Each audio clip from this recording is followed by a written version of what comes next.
আর মাত্র একদিন পরেই হবে ষষ্ঠ দফার দ্বিতীয় দফার উপজেলা নির্বাচন রূপগঞ্জে।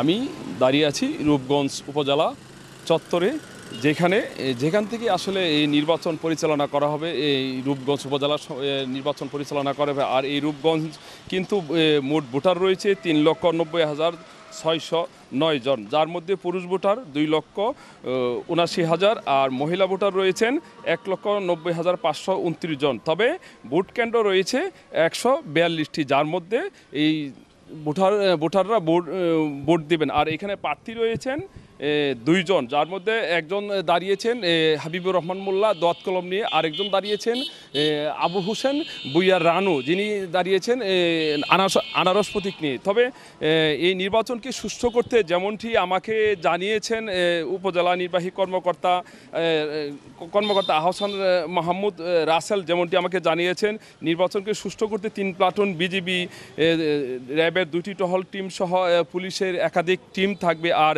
এই নির্বাচন যাতে কোনো প্রকার উশৃঙ্খল বা বিঘ্নিত না হয় এই লক্ষ্যে কিন্তু তারা আসলে কাজ করে যাচ্ছেন, যেমনটি আমাকে উপজেলা নির্বাহী কর্মকর্তা আহসান মাহমুদ রাসেল যেমনটি আমাকে জানিয়েছেন। আর অন্যদিকে ভোটার এবং প্রার্থীদের সাথে কথা বলে জেনেছি যে ভোটাররা আসলে যেমনটি চেয়েছেন, তবে সুষ্ঠু এবং সুন্দর ইলেকশন হবে এমনটাই দাবি করেছেন প্রশাসনের যে কর্মকর্তারা আছে, সবাই আসলে সুষ্ঠু নির্বাচনের পক্ষে রয়েছেন। আর তবে সুষ্ঠু এবং সুন্দর নির্বাচন হলে দোয়াত কলমের প্রতীক যে হাবিবুর রহমান হাবিব কিন্তু বিপুল ভোটে বিজয়ী হবেন, এমনটাই তিনি আশা করেছেন। এবং বিভিন্ন ভোটাররাও বলেছেন যে হাবিব নির্বাচিত হলে উপজেলা আসলে বিভিন্ন ধরনের উন্নয়নের কর্মকাণ্ড হবে এবং বেশ কিছু উন্নয়ন হবে, তেমনটাই আমাদেরকে জানিয়েছেন ভোটার এবং প্রার্থীরা। এই ছিল আমার কাছে মনিরুল আলম, গ্লোবাল টেলিভিশন, নারায়ণগঞ্জ।